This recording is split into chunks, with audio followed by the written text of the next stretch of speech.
saudaraku yang dikasihi oleh Tuhan, Shalom. Sekali lagi, Shalom. Puji syukur kita kembali di dalam ibadah pagi hari ini. Minggu kemarin kita baru merayakan ulang tahun gereja kita yang ke-48.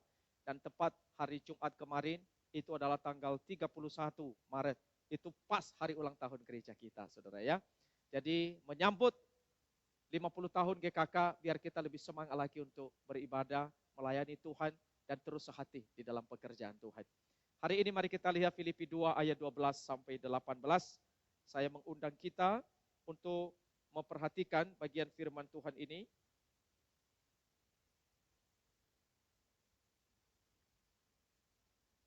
Saya akan bacakan ayat yang ke-12, saudara-saudara ayat 13.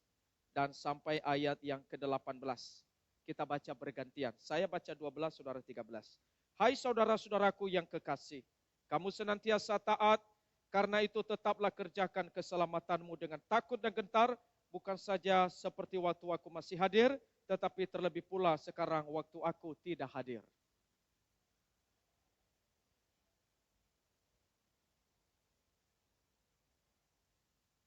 Lakukanlah segala sesuatu dengan tidak bersungut-sungut dan berbantah-bantahan.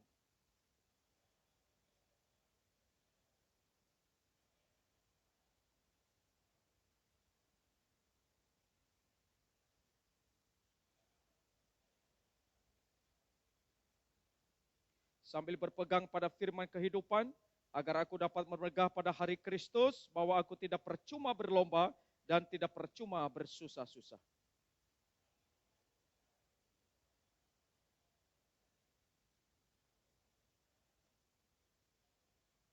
Bersama-sama, dan kamu juga harus bersukacita demikian. Dan bersukacitalah dengan aku. Demikian pembacaan firman Tuhan untuk kita hari ini. Saudara, tema yang kita renungkan adalah kerjakanlah keselamatanmu. Saudara, apa arti daripada tema yang kita renungkan hari ini? Apakah kita diperintahkan untuk mengerjakan keselamatan kita, berupaya, berusaha agar kita bisa selamat? Atau bagaimana, saudara? Nah, itu yang kita akan renungkan pada hari ini. Nah, saya mulai dengan dua pertanyaan. Saudara, mari kita simak pertanyaan ini baik-baik, saudara. Pertama, apakah keselamatan itu sepenuhnya anugerah? Mungkin setiap kita ketika menjawab ini nggak ada masalah, saudara. Tapi pertanyaan kedua, saudara, perlu dipikirkan. Apakah tidak ada peran manusia di dalam keselamatan? Peran yang saya maksud, apakah itu terkait dengan usaha, upaya, atau dengan kata lain, apakah ada perbuatan-perbuatan baik yang kita lakukan supaya kita bisa selamat? Apakah perbuatan baik kita sebagai syarat untuk kita bisa mendapatkan keselamatan? Nah, itu maksudnya, saudara ya, untuk pertanyaan yang kedua. Nah, yang setuju untuk yang pertama, apakah keselamatan itu sepenuhnya anugerah? Boleh angkat tangan, saudara. Saya ingin melihat. Baik, puji Tuhan. Cukup banyak. Pertanyaan yang kedua, apakah saudara setuju ada peran manusia dalam keselamatan? Baik, beberapa angkat tangan. Tidak apa-apa, saudara. Saya akan menjelaskan kepada kita. Kalau di dalam keselamatan, saudara, ada peran manusia, berarti dapat dikatakan bahwa keselamatan itu, selain bicara keselamatan itu anugerah, berarti harus ditambah dengan peran manusia. Berarti keselamatan itu, saudara, juga harus tergantung daripada kita manusia. Nah, saudara, apakah kita setuju dengan hal ini? Nah, saya ajak kita untuk melihat apakah ada peran kita di dalam keselamatan atau murni keselamatan itu sebagai anugerah dari Tuhan. Di dalam beberapa ayat, saya akan tunjukkan kepada saudara bahwa sebenarnya keselamatan itu adalah anugerah, murni anugerah dari Tuhan. Murni pemberian dari Tuhan. Di dalam Roma pasal 3 ayat 23 sampai 24 di sana dikatakan, karena semua orang telah berbuat dosa. Semua orang. Orang yang berdosa, saudara, itu berarti orang yang sudah mati secara rohani. Orang yang sudah mati, saudara, kalau dia sudah mati, untuk dia bisa berespon, dia harus dihidupkan kembali. Kalau dia nggak bisa dihidupkan, dia nggak bakal bisa berespon. Nah sebenarnya bicara soal keselamatan, maka itu bicara soal anugerah. Itu sebabnya keselamatan itu murni anugerah karena kita sudah jatuh di dalam dosa. Dan orang yang sudah berdosa kalau tidak dihidupkan oleh Tuhan, dia tidak dibangkitkan oleh Allah, dia tidak dilahirbarukan oleh Roh Kudus, tidak mungkin saudara bisa menikmati keselamatan. Makanya keselamatan itu anugerah. Makanya ayat ini mengatakan, karena kasih karunia telah dibenarkan dengan cuma-cuma. Jadi saudara, keselamatan itu anugerah, betul, itu hanya anugerah. Kita kenal istilah sola gratia. Sola artinya itu hanya, dan gratia itu anugerah. Jadi keselamatan itu hanya anugerah dari Tuhan. Saya tunjukkan ayat yang lain. Di dalam Galatia 2 ayat 16a dikatakan bahwa kamu tahu bahwa tidak ada seorang pun yang dibenarkan oleh karena melakukan hukum Taurat. Artinya, meskipun orang itu taat, tetapi tidak mungkin dia bisa dapat diselamatkan karena perbuatan baik yang dilakukannya. Dia diselamatkan oleh karena apa? Hanya karena anugerah dari Tuhan. Satu ayat lagi yang lebih menunjukkan lebih dalam lagi buat kita.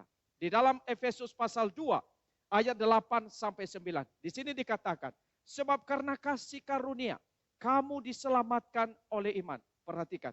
Kamu diselamatkan karena apa? Karena kasih karunia. Kemudian dikatakan, itu bukan hasil usaha. Itu bukan pekerjaanmu. Sehingga dikatakan jangan ada orang yang memegahkan diri. Kenapa saudara? Karena keselamatan pemberian dari Allah. Di dalam ayat 1, sebelum ayat 8 dan 9, itu dituliskan, kamu sudah mati karena pelanggaran-pelanggaranmu. Tapi setelah kamu dihidupkan oleh Allah, kamu baru dapat terima keselamatan itu. Maka saudara, keselamatan itu murni kasih karunia dari Tuhan. Sehingga saudara, kita mendapat satu kesimpulan bahwa keselamatan itu sebenarnya anugerah, kasih karunia, pemberian dari Tuhan. Gak ada usaha kita di dalam keselamatan kita.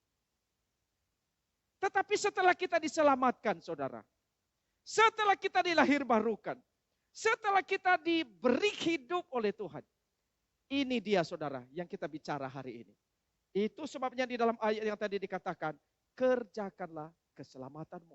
Karena engkau sudah diberi keselamatan, karena engkau sudah ditebus oleh Tuhan, maka firman tadi yang mengatakan, kerjakanlah keselamatanmu.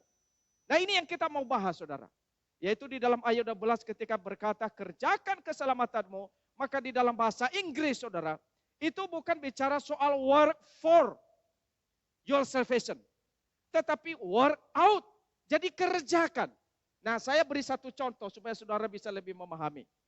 Apa artinya mengerjakan keselamatan?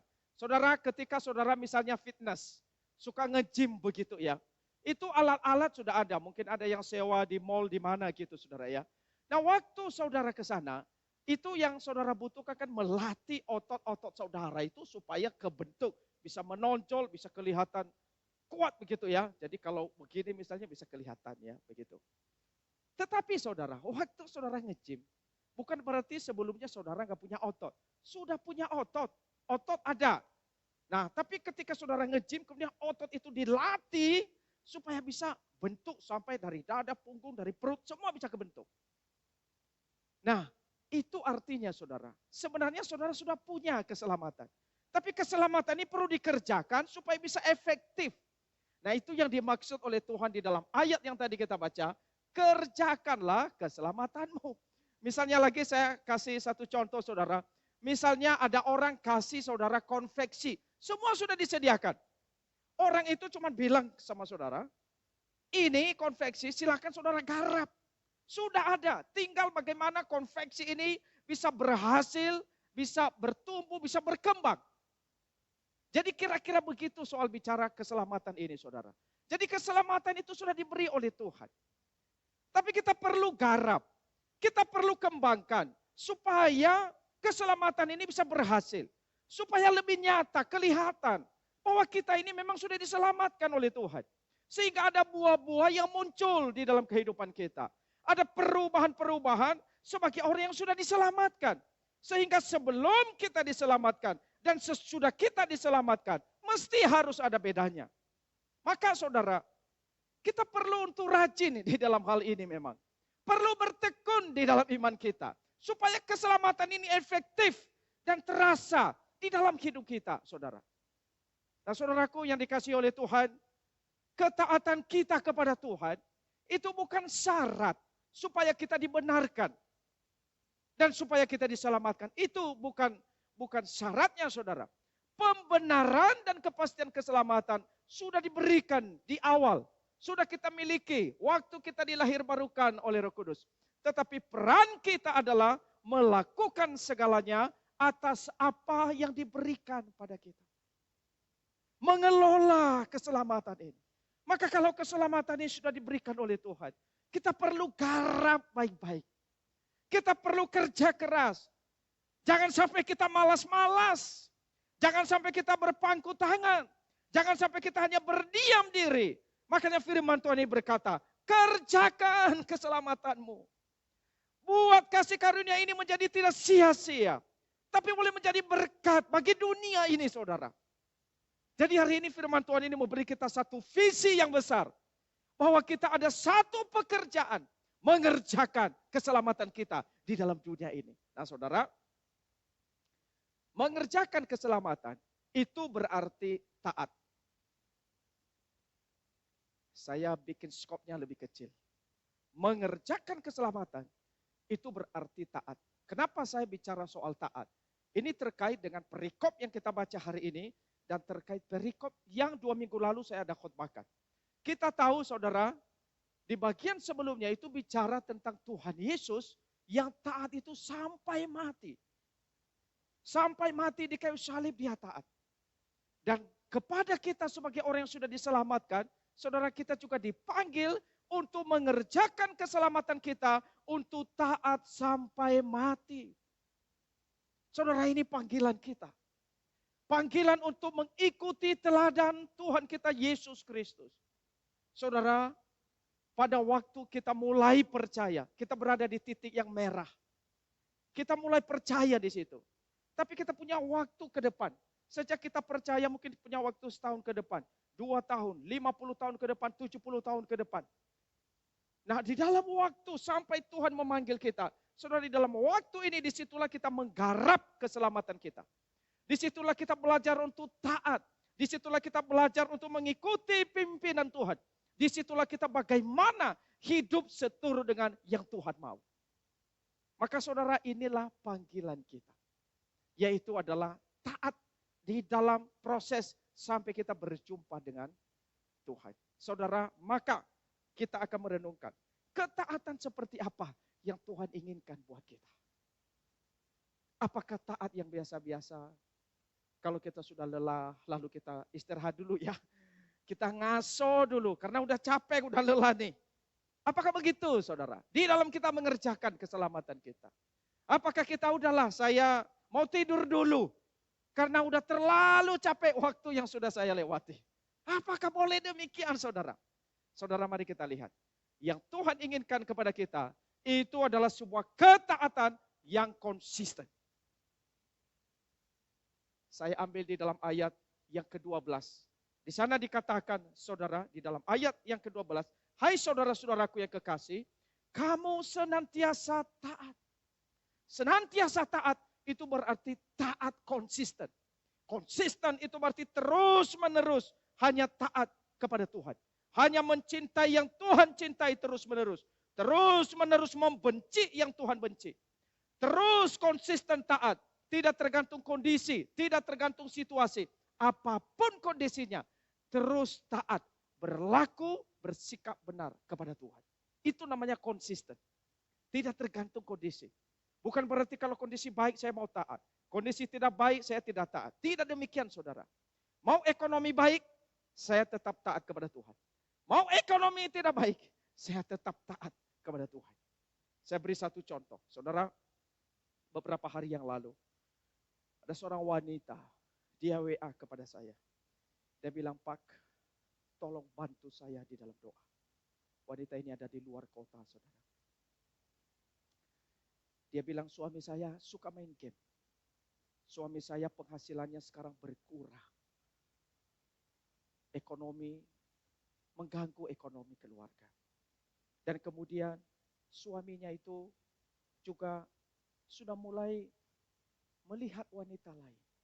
Dan panggil-panggil sayang terhadap wanita lain. Nah, kenapa dia tahu? Dia bilang, saya tahu suami saya panggil sayang sama wanita lain karena dia salah kirim chat. Chat itu dikirim kepada saya. Memang agak lucu ya. Suaminya sendiri panggil dia sayang gak masalah kan. Tapi kenapa kok dia tahu ada suaminya panggil sayang sama orang lain? Mungkin di dalam pembicaraan dia sudah mengerti. Tapi kira-kira begitu kondisinya. Tapi dia bilang begini, Pak, saya sudah blokir suami saya. WA, Facebook, semua media sosial. Tidak ada lagi komunikasi. Bahkan saya juga sudah minta pisah sama suami saya. Hancur, hati saya hancur. Suaminya ini ada di Korea, lagi kerja. Saya bilang sama dia, ada 3 usul, 3 saran dari saya untuk kamu ya. Saya bilang yang pertama, doakan suamimu baik-baik. Supaya Kristus boleh mengubah hatinya. Dia bisa berubah, bertobat, dia ingat kalian. Yang kedua, usahakan di dalam kondisi yang berat ini.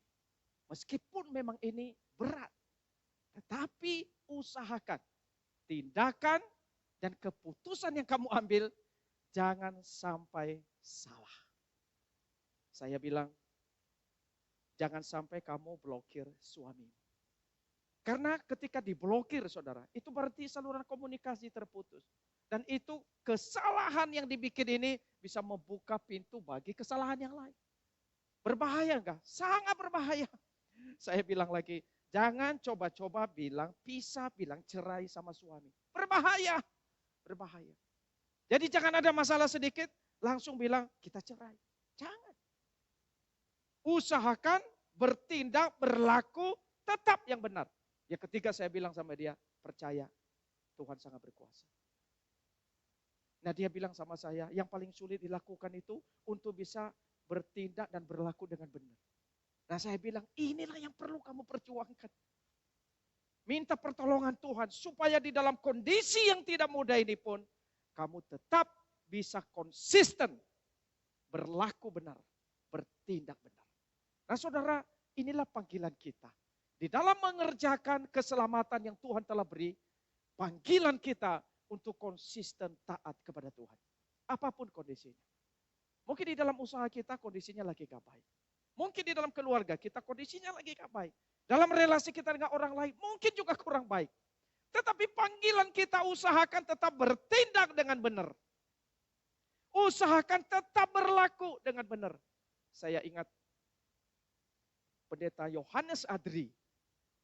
Waktu dia memimpin satu seminar pasutri, saudara, di puncak waktu itu. Dia pernah cekcok sama istrinya.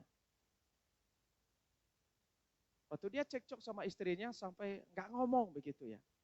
Tapi ada satu sisi positif yang saya belajar. Yaitu adalah tugas istrinya itu selalu menyediakan teh atau jus setiap hari. Dan walaupun nggak ngomong saudara, walaupun nggak ngomong begitu ya. Ini hamba Tuhan ini, Pendeta Yohanes Adri.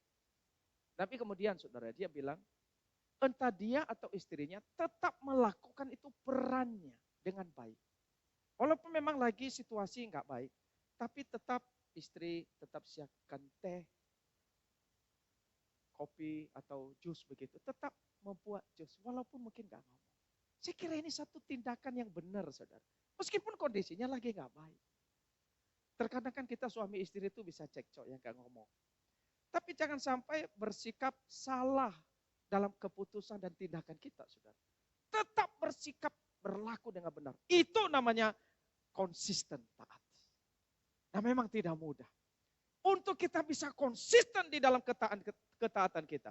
Untuk kita bisa mengerjakan keselamatan kita ini supaya betul-betul baik. Saudara, memang terkadang Tuhan itu bikin kita sampai kapok, saudara.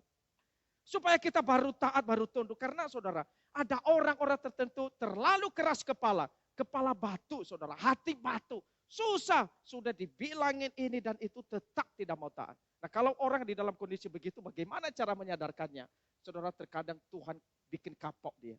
Tuhan tabok dia, Tuhan cambuk dia. Sampai akhirnya dia bisa bertobat, bisa sadar, baru kembali ke jalan yang benar.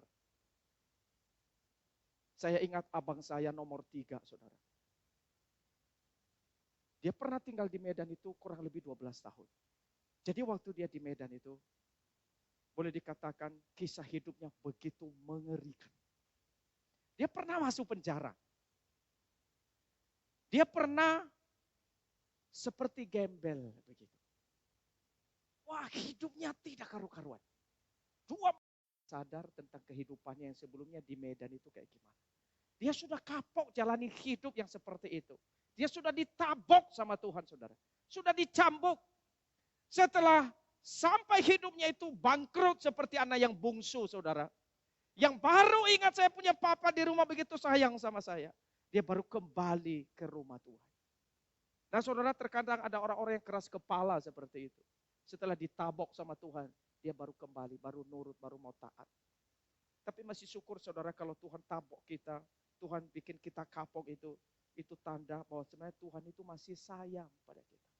Karena Tuhan mau kita mengerjakan keselamatan kita ini dengan efektif. Masakan kita sudah menjadi anak Tuhan, tapi kita tidak mau taat kepada Tuhan, saudara-saudara. Tuhan ingin kita mengerjakan keselamatan kita itu dengan efektif sekali. Tuhan tidak mau kita setelah terima keselamatan lalu menjadi orang Kristen yang malas-malas. Menjadi orang Kristen yang biasa-biasa. Menjadi orang Kristen yang berpangku tangan. Tuhan mau kita menjadi orang Kristen yang taat. Menjadi orang Kristen yang rajin. Menjadi orang Kristen yang mengabdikan seluruh hidup kita hanya kepada Tuhan. Nah saudara, ketaatan yang konsisten itu adalah sebuah ketaatan bukan karena paksaan. Bukan pula karena pencitraan. Kalau pencitraan saudara, mungkin di depan orang kita bisa taat, kelihatan baik. Tapi saat gak ada orang, ketaatan kita itu bisa hilang, bisa berubah. Makanya Paulus di sini dikatakannya, baik saat aku hadir, saat gak hadir, tetap harus kerjakan keselamatan itu. Jadi bukan tergantung manusia saudara. Tapi betul-betul kita punya ketaatan karena integritas, karena kesungguhan kita. Nah saudara, dulu saya di kampus itu ya, tinggal di kampus. 5 tahun saudara. Nah kita kan di kampus itu harus bangun pagi. Bangun pagi untuk anak muda waktu itu usia masih 20-an. Agak berat saudara ya, tapi harus bangun jam 5, jam 4.45. Jadi 15 menit sebelum jam 5 itu sudah harus bangun. Sampai 5.15 sudah mesti saat teduh saudara. Itu di depan meja sudah baca Alkitab, sudah doa. Setelah itu 5:30 mesti doa bersama lagi. Jadi itu rutinitas yang hampir setiap hari kita jalani. Kalau nggak bangun pagi, saudara, nanti ada kepala asrama bisa datang bangunkan kita. Kalau nggak bangun disiram, saudara. Kepalanya disiram pakai air gitu ya, supaya bangun, supaya sadar. Wah ada teman saya begitu, saudara ya. Wah itu kan cukup gak nyaman ya. Tetapi karena daripada kita diperlakukan begitu lebih baik taat, walaupun dalam kondisi terpaksa. Tapi saudara ketika kita taat kepada Tuhan sebenarnya bukan taat terpaksa. Tuhan mau kita taat dengan penuh kerelaan. Dengan penuh integritas. Mau ada pengawasan, gak ada pengawasan. Mau ada orang, gak ada orang. Tetap mengasihi Tuhan. Taat kepada Tuhan.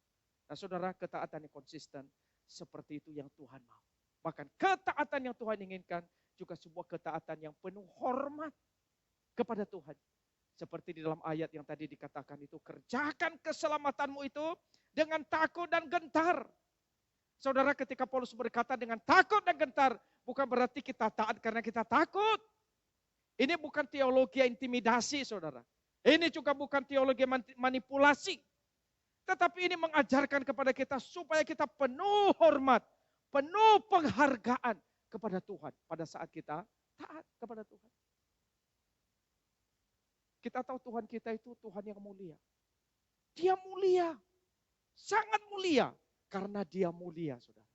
Makanya kita muliakan dia. Karena dia besar, makanya kita membesarkan namanya. Karena Dia adalah Allah yang mengasihi kita. Makanya kita juga menyatakan kasih kita kepada Tuhan. Jadi saudara, ini panggilan kita. Mengerjakan keselamatan itu berarti kita menyatakan satu hidup yang sungguh-sungguh menghormati, menghargai Tuhan. Mentaati Tuhan dengan sukacita, dengan sukarela di dalam hati kita. Saudara, waktu kita taat kepada Tuhan, saya percaya itu akan membawa berkat besar dalam hidup kita. Waktu kita sebagai suami begitu taat kepada Tuhan, itu jadi berkat bagi istri dan bagi anak-anak kita. Ketika seorang anak itu taat, saya yakin membawa berkat bagi orang tua. Orang tua begitu senang melihat anaknya taat di dalam Tuhan.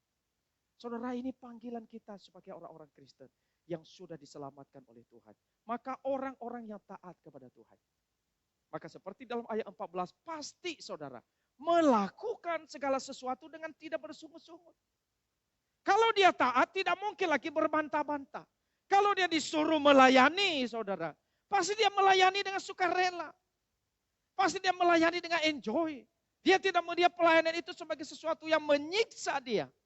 Tapi dia akan bekerja sepenuh hati. Karena dia tahu, Tuhan sudah mati buat saya. Tuhanku mulia. Masa saya tidak mau memuliakan dia. Karena dia sudah berkorban sedemikian besar untuk hidupku. Saudara, kalau kita taat, kita pasti mengerjakan apapun untuk pekerjaan Tuhan. Dan ini Tuhan panggil kita untuk tidak berbantah-bantah, tidak bersungguh-sungguh, tapi dengan penuh sukacita. Dan kalau kita taat kepada Tuhan, saudara, hidup kita pasti tidak beraib. Seperti ayat 15.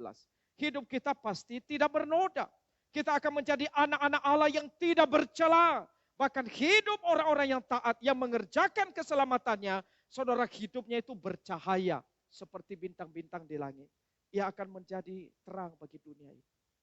Saudara, bintang itu kan tinggi, di langit yang tinggi. Tetapi malam hari dia kelihatan, saudara. Dia menerangi jalan kita. Kalau di Jakarta mungkin kurang kelihatan. Tapi kalau kita di kampung, saudara ya, kalau misalnya sudah terlalu malam sekali, tetapi itu kita lihat ada bintang di langit.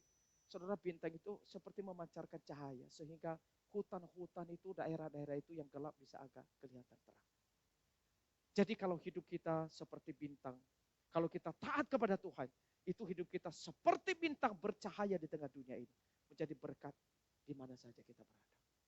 Saudara, ini panggilan kita. Kita mesti kerjakan keselamatan yang telah Tuhan berikan ini dengan hati yang sungguh-sungguh sehingga Tuhan dipermuliakan. Maka melalui firman Tuhan ini saya mendorong kita, mari kerjakan keselamatan kita. Mari kita buat keselamatan ini tidak menjadi sia-sia, tapi menjadi efektif, kelihatan ada perubahan di dalam hidup kita. Hidup kita makin berbuah, hidup kita makin suci, hidup kita makin menyenangkan hati Tuhan. Saudara, kalau kita sungguh-sungguh taat, saudara, maka kita melihat satu karya Allah di dalam ketaatan kita. Di dalam ayat yang ke-13, di sana dikatakan karena Allah lah yang mengerjakan di dalam kamu, baik kemauan maupun pekerjaan menurut kerelaannya. Apa artinya ayat ini? Saudara, faktanya kita yang taat. Tapi jangan lupa, yang bekerja di dalam kita itu adalah Allah. Tadi kondisi kita saya sudah gambarkan. Kita itu seperti orang yang sudah mati, saudara. Tapi Allah bekerja, menghidupkan kita, melahirbarukan kita. Maka Tuhan bekerja sampai akhirnya kita bisa menjadi orang yang diubahkan. Nah, di dalam ayat yang ke Filipi 1 ayat 5 sampai 6, sebenarnya Paulus itu sudah menyinggung soal pekerjaan Allah di dalam jemaat Filipi ya. Saya bacakan aja saudara, silakan saudara dengar. Di dalam ayat yang ke-5 dan ke-6, aku mengucap syukur kepada Allahku karena persekutuanmu dalam berita Injil, mulai dari hari pertama sampai sekarang ini. Ayat 6. Akan hal ini aku yakin sepenuhnya, yaitu Ia yang memulai pekerjaan yang baik di antara kamu. Siapa yang memulai? Itu adalah Tuhan. Tuhan yang bekerja di dalam mereka. Dan Tuhan akan meneruskan hal itu sampai pada hari kedatangan Kristus. Jadi maksudnya saudara, Tuhan yang memulai di dalam hati kita. Sesuatu yang baik supaya kita boleh terus mempermuliakan Tuhan. Maka saudara, kalau Tuhan yang mulai, maka pasti Tuhan punya tujuan. Dan tujuan Tuhan di dalam hidup kita pasti baik adanya. Gak ada maksud Tuhan yang jahat di dalam hidup ini. Kalau sampai Tuhan memulai, Tuhan selalu punya maksud-maksud yang mulia demi kebaikan kita. Nah, apa maksud Tuhan, saudara? Meskipun memang Tuhan memberi kita firman, mau beri kita banyak hal, tapi bukan untuk membatasi kehidupan kita. Tapi supaya kita menikmati sukacita dan bahagia yang sejati. Makanya saya tulis di sini, saudara. Aturan Tuhan, yaitu firman Tuhan ini, itu bukan belenggu bagi kebebasan dan kebahagiaan. Sebaliknya, ketaatan merupakan jalan menuju kebebasan dan kebahagiaan yang sejati. Kalau kita sungguh-sungguh tinggal di dalam firman Tuhan, saudara, firman ini akan membebaskan kita dari perhambaan dan kuasa dosa. Firman itu akan memberikan sebuah kebahagiaan yang sejati. Dan melalui ketaatan kita kepada Tuhan, kita diubah untuk terus memuliakan Tuhan, menikmati berkat Tuhan dalam hidup kita.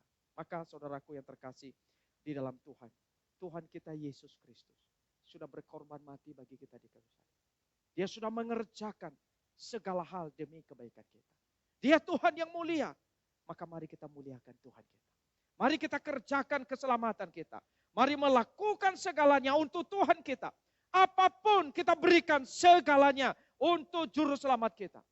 Untuk Allah yang telah mengasihi kita. Mari kita melayani. Tidak bersungut-sungut, tidak berbantah-bantah.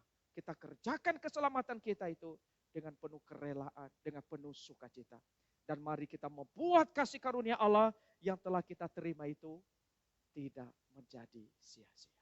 Kiranya firman Tuhan hari ini boleh menolong, meneguhkan, menguatkan iman kita semuanya. Mari tundukkan kepala.